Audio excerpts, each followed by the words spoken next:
barangay mo? Oh, yes. May pananagutan ba o kakasuhan ba natin? Iniimbestigahan na. But first things first, we wanted to give back the ease of pedestrian for our students in Arellano and the teachers and the community. Next will be, we are now looking at the historic site.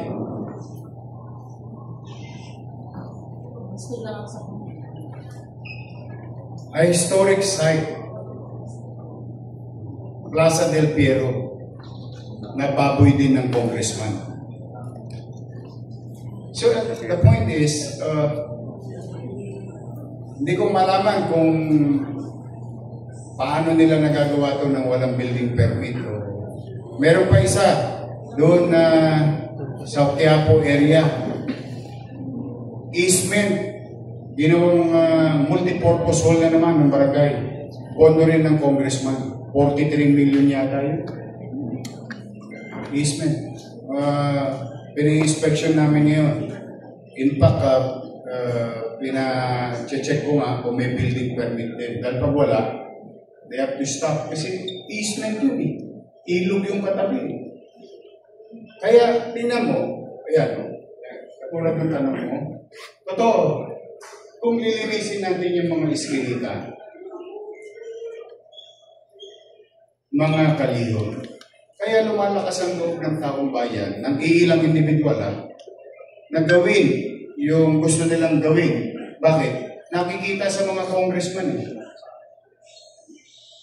Politiko rin ang numero 1 violator. Politiko rin ang may gawa So, ang katwiran ng utaw, bakit pag congressman pwede, pag kami hindi? O halimbawa, tanongin si chairman. Halimbawa lang, tanongin si chairman. Chairman, bakit itong maliit na pwesto ko nasa kalsada? Movable naman. Halimbawa, tinanong lang siya. Marunong yung nagtanong. Itong pwesto ko, movable naman. Kaya naman nalisin. Bakit yung pinatayo ng congressman sa bangketa hindi magiba? Ano naman mukha naman ng iharap namin bilang gobyerno at ni chairman? Pare-pareho kami walang mukha. Kaya totoo, lahat yun na pinaiimbestigahan natin. Kasi sayang ang pera May nag-comment na Sana ibinilala lang daw ng franchise ng Jollibee kasi mahal ang pagtatayo ng Jollibee yung barangay hall. Totoo. Maridon, Marisol, sorry. Yung tanong niya, tama Will we continue about these things? I think we should start from ourselves. Kami mismo. I think maging tagdang aral yan sa mga congressman ng Maynila. That goes to everyone.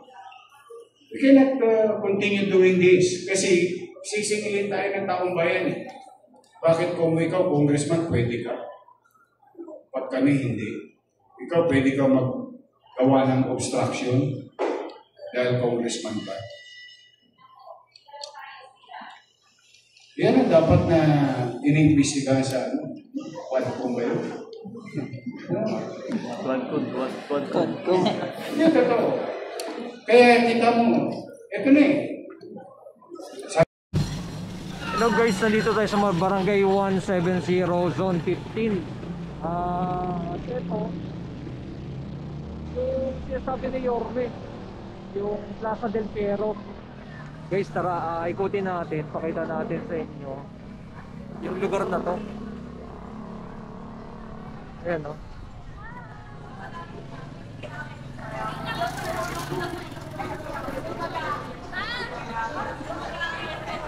Ito siya. May cover na siyang gate. Sir! Kailan po sir ginawa tong itong cover court na kinover niya? Nakarang taon lang yan. Nakarang taon lang? Narinig niyo na ba sir yung sinabi ni Yorme dito? Oo, dapat kasi talaga, hindi naman pinayan ng ganyan. Monumento yan eh. Oh, monumento. Dapat hindi ganyan, hindi naman bakit ako tingnan. Pabor ka sir sa sinabi ni Yorme na hindi dapat Oo, talaga tayo. dapat yan, dapat ibayin na lang yan. Kasi wala naman ano yan, hindi naman para tuloy ano yan, sabungan eh. Oh, yun. Sige sir, thank you ah. Isang taon nakarang taon lang pala. Oo, nakaraan tayo na ako. Tingnan mo sir, magkano kaya budget na itong pinagawa nito? Congressman daw eh. Congressman nagpagawa. Malaki rin. Malaki rin, kagaya ng kabila no? Oo, yung barangay ano. Oo, 19 million. Congressman, Samantala sa gutter lang yun. pag-ater lang. Kaya pabor ka rin sir na kailangan talagang tanggalin. Oo, kailangan talaga tanggalin. Kasi monumento eh no? Yes sir, thank you ah. Kailangan makikinabang yan. Oh, yan tama sir, thank you. Ganda. Ganda na sinabi ni sir. Ang ganda na sinabi. Kita nyo, ayun no, tumutol na si sir ng ano, about dito nga sa monumento na to. Pakita natin yung mga estudyante. Ito may mga estudyante, dami sa loob ah. Ano yung nakalagay sa pinaka-harap?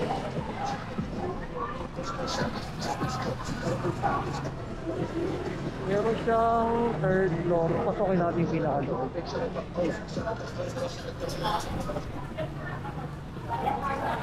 Monumento.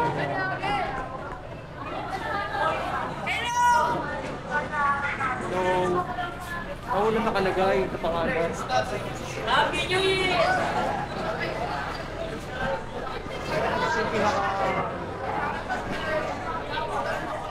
Ang bayan niyo to? Ang bayan niyo? Eh, paano yan? Sabi daw ni Yorme, tatanggalin daw to. Pinagawa yan! Oy, shout out!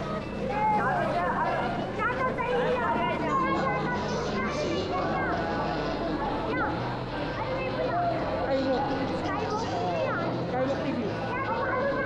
Okay, shout out! Okay, kitang-kita. Sir, nakarang taon lang daw po sir ginawa tong ano? Matagal-tagal na rin. Kasi binalitan ni Yorme ng itong Plaza del Piero sir eh. Na ilagyan daw kasi ng cover court. Naka-cover. Yung silungan. Yun ang silungan no? Yun. Silungan ng mga ha? Mga 2 to 3 years. 2 to 3 years na to. Ayan. Nagkaroon ng silungan na ng mga bata.